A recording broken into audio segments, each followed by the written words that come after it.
Muy buenas noches, gente, buenas tardes o buenos días dependiendo de la hora en la que nos estés viendo. Yo me llamo César y quiero darles la bienvenida a un nuevo programa de Perdidos en la Industria. ¿Y qué programa? Tenemos un gran invitado el día de hoy, ya lo van a ver. Pero antes de eso quería decirles, gente, aquí en Capital estamos trabajando de una manera impresionante, incansable para poder difundir bandas nuevas en estas épocas difíciles, sobre todo más ahora creo yo que necesitamos estar más unidos que nunca. Este proyecto va con todas las ganas para hacer crecer la industria y nos ayudarían bastante a seguir con eso, suscribiéndose al canal y siempre comentándonos para mejorar el contenido. En verdad, gente, por favor suscríbanse, denle a la campanita, nos van a ayudar un montón. Queremos seguir hablando de música, queremos seguir difundiendo bandas, seguir trayéndoles personalidades grandes de antemano. Queremos agradecerles por estar aquí y espero que disfruten la entrevista, así que sin más que decir, comencemos. Hello people, what's up? Today we have a great personality in world music. He's a musician, composer, producer, he's a completely artist. With you, the great Gordon Rafael. Hi Gordon, how are you? Hello Cesar, I'm very good. Thanks for having me on your show. Thanks to you. Well, we are quite interested about you. Let's talk about your childhood. How it was? Well, my dad was a scientist, but he also was a jazz musician. So I grew up with him playing saxophone and clarinet and big band jazz music all the time when I was a little kid. Okay, so I heard music from the time I was born. Whoa, that's great. So did you ever study music in some college? When I was 8 years old, I told my dad I want to play trumpet. And he said, "Great, you will play piano." And I said, I don't want to play piano. Trumpet's cool, man. He said, "No, you learn piano and then you could do whatever you want." So I had to do it, my dad said, and I took piano lessons. And I did not like playing the piano when I was 8 and 9 years old. It was really hard, and I didn't like my teacher, and she told me to be quiet all the time, like, not so hard, not so hard. I said, "I want to play loud." And she said, "No, no, no." So I quit when I was 9, okay? Well, my best friend, Forrest, he told me when we were 10 years old that he met a guy with really long hair who drank cranberry juice and sunflower seeds, and he taught improvisation piano. What's that mean? He said, "You can do whatever you want. You can make it up. You could just do whatever you like." And I thought, that sounds fun. I would rather make up my own music than listen to this old teacher tell me to be quiet. So I started studying kind of like blues and improvisation when I was 10 years old. And that I liked. That was super cool. And what happened then? And then 3 years later, age 13, I joined my first band and we played shows. And so then I got in rock and roll band age 13. Please tell me about that. What was your experience with this band? It was great and horrible. It was great because my best friend, Steve Kirk, he could play Jimi Hendrix riffs when he was 13 years old. So he could play All Along the Watchtower and all the solos from Jimi Hendrix when he was 13. So he was like a genius, and I was like a hard-working fool, you know. If I really tried, I could play G minor and C and F. So you can imagine, my best friend's a genius, and I'm not so good, and it caused a little bit of tension, and pretty soon I got kicked out of that band, and I was very sad. Well, I suppose it's very sad for you, but you have to learn about that. Yeah, I joined another band the same year with some other kids who weren't so great, and we had a lot of fun. That's great. Gordon, you as a musician, you make your own music. What takes you to produce music from another bands then? Well, I never wanted to be a producer for other bands. I just wanted to be a rock star playing my own music all the time. But because I was insecure about my music and my singing and my guitar playing and my keyboards, I thought, if I learn how to record, then nobody will watch me and I could lock myself in a room and I can write the craziest songs and I can sing really cool words and I can make crazy sounds on a guitar and nobody can tell me that I'm doing the wrong thing because they're not around. So I learned to produce my own music and I just thought that's what I was going to do for the rest of my life, was make my own songs. So I think I recorded 1,000 songs of my own, and then one day I moved to New York from Seattle and somebody said, "Oh, somebody told me you can make really cool recordings. Is it true?" I said, "Yeah, listen." And they said, "Oh, that's really interesting. You want to record my band?" And I said, "If you give me some money, I'll do it." And I said, "Of course we'll give you some money." And I thought, "All right." So that day I became a producer for other people. Whoa. And tell me, what was the experience with this band? It was actually beautiful because I really had been recording for, I don't know, a decade and a half or something like that.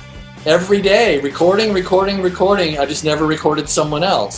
So when she pulled out a guitar, I knew what to do to make cool guitar sounds. And when she started singing, I knew how to get cool singing. Yeah. And the best part about the first day I recorded was their drummer really liked my sounds. So he called his other band. And so I got my second job during the day of my first job. So it was like, what? I never wanted to record bands and now people are coming to me. It was a very cool process because I didn't try, it just started happening. That's great. And Gordon, you produce bands like Phobia, The Libertines, Regina Spector, Los Outsiders here in Peru, The Strokes, and many bands. What band has the greatest potential that you've seen and didn't become what you expect? Well, that's the thing. If I've recorded, say, 200 bands, only 3 or 4 or 5 came out in the world and made a big splash. You know, Phobia was already huge stars when I met them, so that was a no-brainer. And I got to work with the great Mexican engineer Marco Moreno, and he helped me record that record, and it was great. Strokes, Regina Spector, Skin, Libertines, you know, all those people did really well. But all the 200 other bands, they didn't get to, you know, have their moment in the sunshine. And I think the coolest band I want to talk about that nobody knows about, and you'll like this, they're from Mallorca, okay? Spain. Yeah, the little island off of the coast of Spain, Mallorca, in the Balearic Sea. They're called Satellites. And I recorded 2 records with them which are online. One is called Our Very Bright Darkness, and the other one is called The Cave and the Limehouse. And you can find them, Satellites, Mallorca, and brilliant band. And they sing in English, and they sing in Mallorquin, which is the dialect of the Catalan language. Okay, why did you think it happened? Maybe missing something? I don't know. I can't tell. You know, I love their music. Whenever I do radio DJ spots, I always play their songs and I always want to talk about them. But for some reason, they were one of the greatest bands I ever recorded that nobody knows about yet. You know, there are some things that maybe we don't have an answer. That's a good answer. I like it. Okay, Gordon, you've been through all around the world, especially here in Latin America. We are from Peru, and we all know your work with The Strokes. But we almost know your work for a great band here in Peru, Los Outsiders. Yes. Back then, no one knows them, but you make it happen because you produced one of their albums. How it happened? Where did you know them? And how it was? Please tell us the story. Well, you just told me something new. I didn't realize that me working with them helped them in their career. I didn't know that. I thought they were a great band and then they just keep on going bigger and bigger and bigger, right? It was a great step in their career. Thank you for telling me. And if you see those guys, tell them, yay. Okay, so just like every day, somebody writes me a letter from Buenos Aires or Brazil or Mexico or Seattle and they say, come produce our band. And I listened to their music. I go, yeah, that's cool. I'll come there. You know, give me a plane ticket, give me a place to stay, give me some money, and I'll record. So it was just a job, but I thought they were a really cool band and great musicians, and they really knew what they were doing. It was also funny that they were doing a Strokes cover band at the same time for money Yes. to live on when I met them. So it was very funny because I played a show in Lima, Peru, right?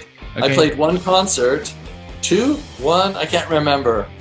And they opened up doing Strokes covers. So that was a crazy night. And how was the process? Process was good. I remember the studio was okay. I met really great people. I had such a good time when I stayed there. They introduced me to all their friends, and I met some really great people when I was there. I have a soft spot in my heart for that trip. And it was very easy to record them. They were very well rehearsed. Nobody fight. It was just wow, 1, 2, 3, some songs were made. Maybe the language was a problem or not? Never a problem. I mean, I work in Argentina all the time. I work in Mexico a lot. They speak English, you know, like you. You know, I understand you perfectly, and Thanks. I know a little bit of Spanish by now. So sometimes I can joke around in Spanish. Okay, Gordon, let's get back a little bit to the past. It was early 2000. We were in a new millennium. And one night, you were some kind of bar seeing a show, and there was a bunch of guys playing this kind of 70 garage rock, and you were delighted. The name of that band was The Strokes. How Right. was the first contact with them? How did you become their producer? And what special thing did you see in them that made you impressed? Well, yes, I went out to a nightclub because I met a promoter named Carrie Black, and Oh. she told me that my band should look at this place and see her party so that I could hire her to be my promoter too. And the second band that played that night was The Strokes. And because I was living in New York City, I needed to work all the time to pay my rent and to have money. So I had a little business card, and I went to all the bands that played that night, and I said, hello, I have a studio very close to here. Here's my card. Would you, call me if you want to make a demo. And the first band that played didn't call me, but Albert called me from The Strokes and said that he wanted to see my studio. So this guy, Albert Hammond Jr., came to my studio, must have been about 20 years old, and I remember he had the Converse shoes on and some brown trousers, and he came down and he really liked the way my studio looked. He said that the other studios in New York were very corporate and very boring, but my studio had colored lights and blue walls and glitter, and it looked really cool. It was in a basement. So right away he liked my studio, and I talked to him about 2 months ago, and he told me that when he saw my studio and talked to me, he ran home to his house to tell everybody that they should record with me. So I didn't know that. He ran home to tell them, yeah, this is a good place to record. Whoa. Okay, maybe we can talk more about music. And what was your vision of his first album, Is This It? Well, first we made the demos, okay? First we made the Modern Age EP. And that was the first time that we had to come up with a vision. You know, I said, what do you want? What do you want this to sound like? And they had a lot of very abstract things to tell me, like take a rocket ship into the future, and you find a band from the past on Earth that you like things that were really crazy and I didn't understand. But one person in the band said something that I understood. They said, whatever people are doing in New York right now to make records, that's what we don't want to do. Let's do the opposite. So I thought, what everybody's doing is they're using computers to make the biggest sounding records they can with 64 tracks of sound, samples of drums, another sample, real drums, incredible productions. And I said, well, the opposite of that would be go in the room I have 8 microphones and let's just record the band play. Well, that's the opposite of what's going on. And so they said, okay, let's try it. And that's what we did. We recorded just the band playing together. We didn't add any samples, no reverb, no plugins, just really raw. And they liked that. So that's how we came up with the vision for basically the first couple albums. I think it was a great vision to do the difference with the others. Yeah, it seems to have, people liked it. When Is This It came out, some critics said it was a terrible sounding record. You know, it's just, whoa, this guy, Gordon Raphael, doesn't know how to record. He must not know anything about microphones. And so I thought it was funny that some people thought it was bad, but a lot of people fell in love with it. And did you expect that album would be so huge? I didn't expect from doing the demo that anybody would pay attention to the band. I thought guitar music is history already. In the year 2000, nobody was talking about guitar music. They were talking about acid jazz, they were talking about jungle, drum and bass, house music. You know, this is what everybody was talking about, especially in New York and London. So these young boys with guitars was just so out of fashion. It was so, 20 years too late. I felt sorry for them. And then when everything blew up from the EP, when we did the album, we all knew it was going to be incredible and people were going to love it. So there was a great feeling on the album that the world is waiting for this. Okay. And what was your impression when you see that album became worldwide success? How did you feel? It was even quicker. Like as soon as they released the album, they went on tour of Europe. They toured all over Europe the next day. It was already blowing up before the album even came out. There was such a big buzz about the band. So it was just incredible to be part of that explosion. I was so happy. I suppose it was so fast, all the period that happened, all this. Yes, here's something very interesting to think about. The Strokes were the very first band that came out in the time when there was the old media and the new internet at the same time. So the old media, the magazines, the newspapers all over the world wrote about them. The internet wrote about them. So they were the first band to really come out to take advantage of both systems of media. They were at this one time in history that will never happen again. All of this, that's interesting for me. I have more questions. The band started his second album with Nigel Godrich, the Radiohead producer, but after a bit of time they feel that some they were making with him has no soul. They don't like it. So then they killed you again. How did you feel about that? Well, can you imagine how sad I was when they told me that we're going to do the second album with somebody else? I was like, meow. It was like my girlfriend left me. That's how I felt, so sad, but I wanted them to succeed anyway. So then when they called me back to come over to New York to work, I was just so happy. I was jumping up and down, right? And they had been touring for 2 years between the albums, okay? And playing show after show after show, hundreds of shows. And when they got to me, they were so tight and so powerful, because of all those shows, that I was blown away how good they became in 2 years. Okay, let's talk about a specific one song. Let's talk about Reptilia. It's not the only mainstream song of the Strokes on Spotify and YouTube too. You produced that record. How makes you feel? Well, first of all, it's such a good song, okay? It's so complicated and so artistic, there's nothing silly or commercial or pop about that song. It's just crazy how complicated it is.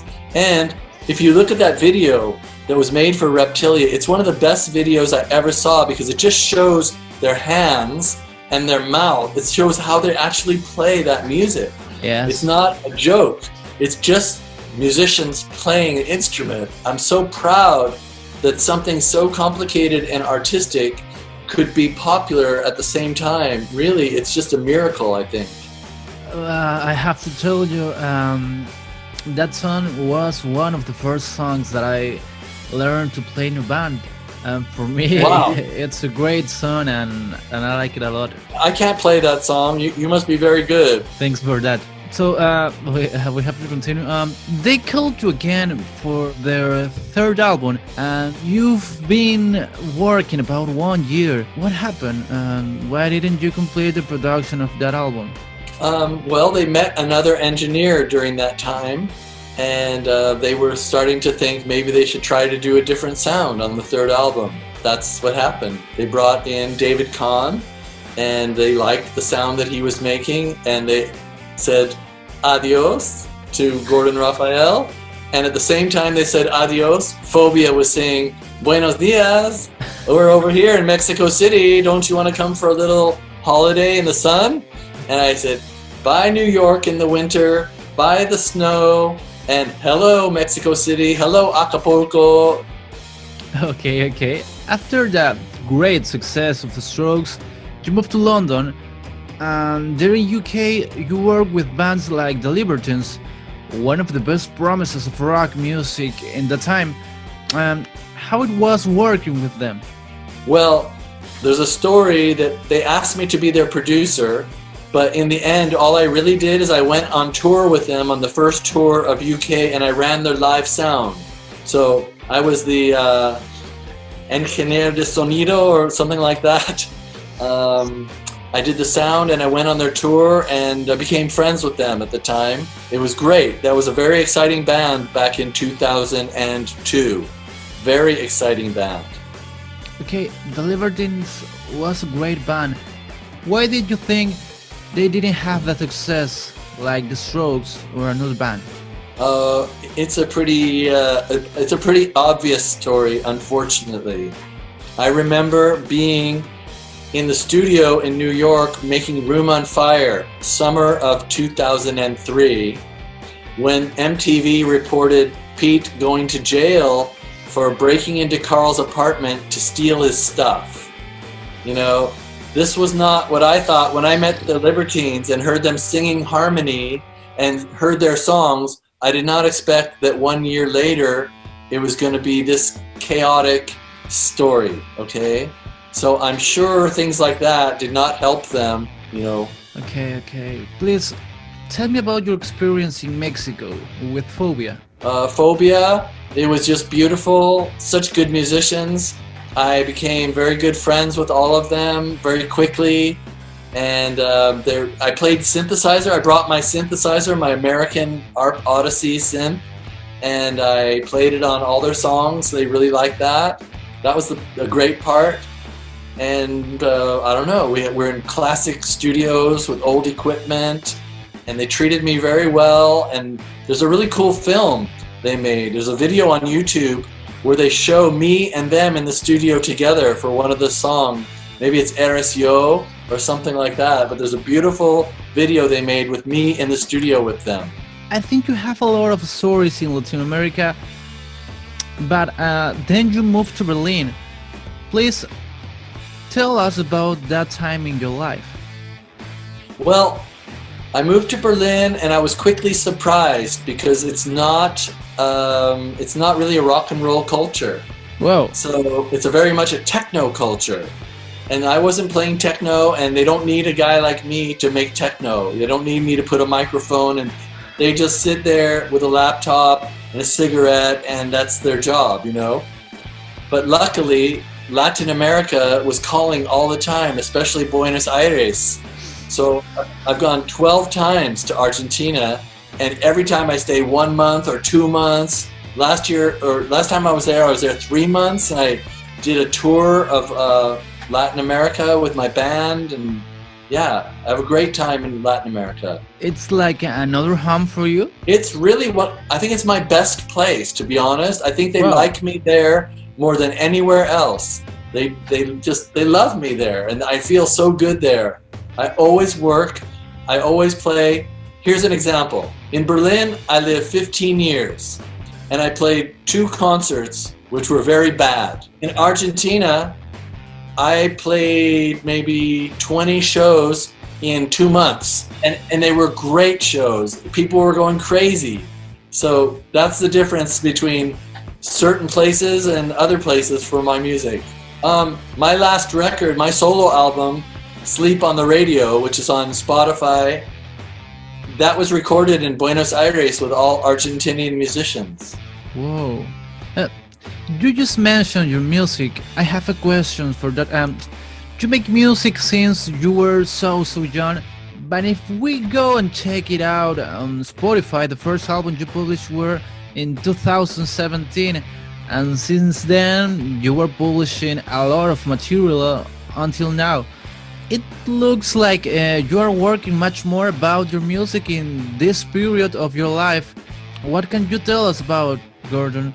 It's an illusion though, because they didn't have Spotify in 1982 when I made my first record, right? So when I finally was able to access Spotify in 2017, when they said that anybody could upload their music, well, I put my 1980s and my 1990s and my 2000 and my 2010 and my 2005, all those music I uploaded very quickly.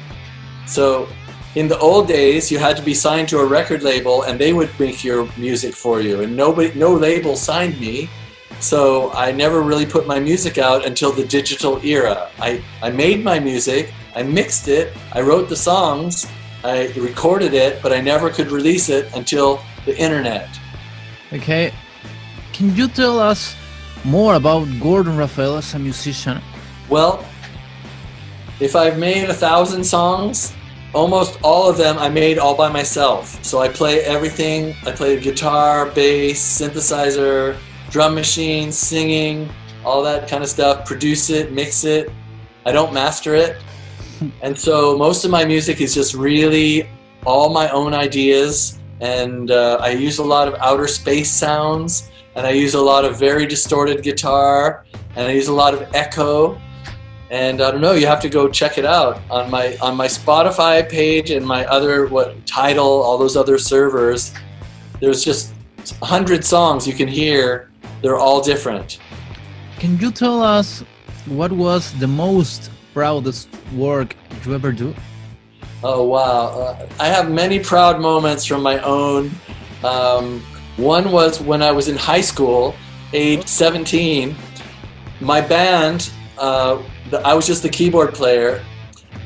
We played at the Opera House in Seattle, and that was really amazing, playing in the Opera House. And also I had a film of mine. I made a film when I was 17 of synthesizer music and an oscilloscope, and they showed that film in the Opera House too. So those are two very proud moments from my personal music. And then probably the Satellites, Regina Spektor, Is This It, Room on Fire. I have to say those are very proud moments of producing other bands. After hearing your experience with a lot of artists, I have a question. Is there a producer that you admire? There's lots of producers I admire.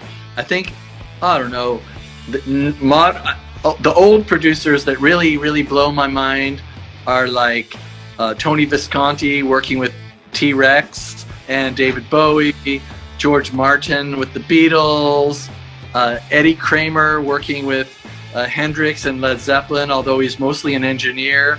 I really respect him. And in the modern day, I really like those like young hip hop kind of guys, like the guy who did Lil Peep and the guy who did XXX Tentacion, all those kind of sounds. I really respect that. Tyler, the Creator, is a great producer. So things like that. Okay, so maybe you think some of them are an influence for you?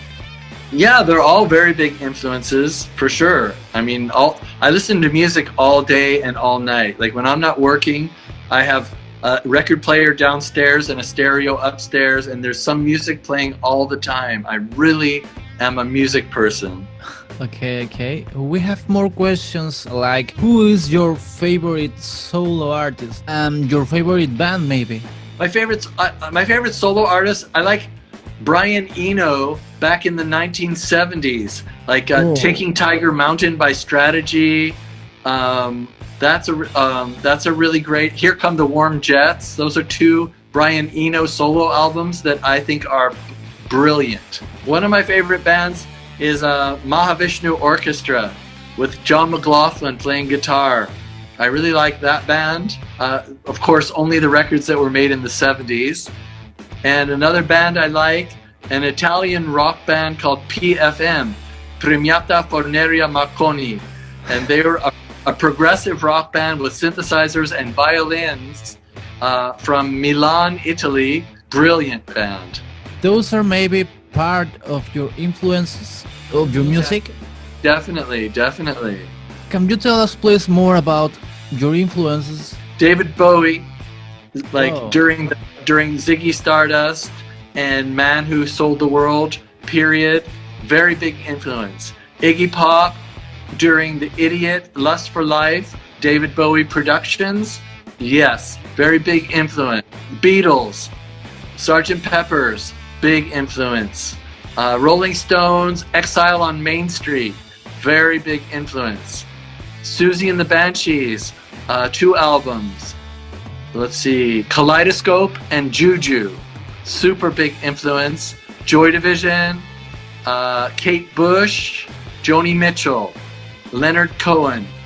Wow. I'll stop there. Those are some big ones, and there's 25 more I could name, but I won't.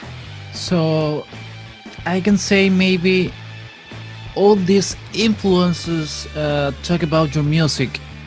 So how can you describe your music? Well, I do this thing that's kind of rare. Okay, I like to use very distorted guitars and very spacey synthesizers at the same time. So it's not like soft electronic music that's really pretty, like most synthesizer bands, and it's not like punk rock like the Ramones with distorted guitars. It's some kind of outer space rock and roll, okay? So that's what I would say. My big influences are like rocket ships and satellites and planets and all kinds of things like that. Explosions of stars. That remembers me the song that I heard, Sex in the Space.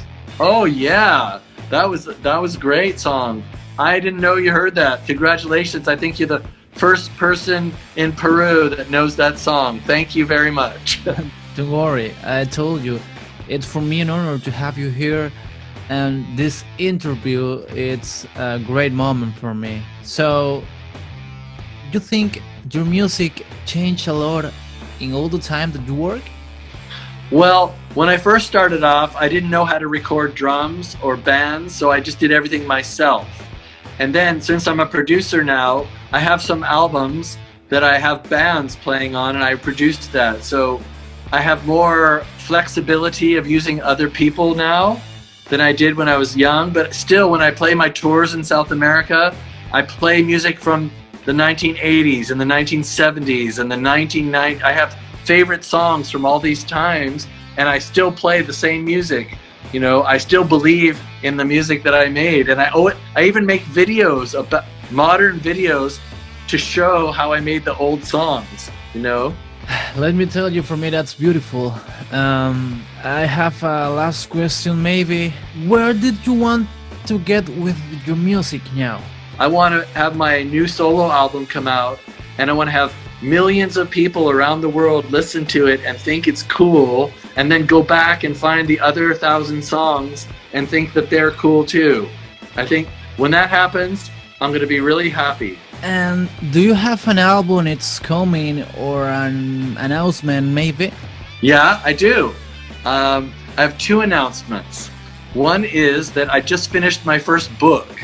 Okay, Whoa. during the lockdown, I finally wrote this book that I've always wanted to write. It's about making the Strokes albums and all the different things that happened, every single story that I can remember, which is a lot. I think I filled 200 pages or 250 pages of writing, so there's a lot of stories. That's one announcement.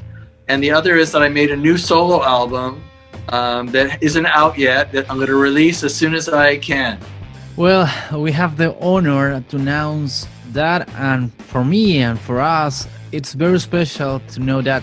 I think you're the first people that I've told in the public, yes. Thanks, Gordon. It was an honor to have you here in Perdidos en la Industria, and we hope you the best in your career like musician and producer.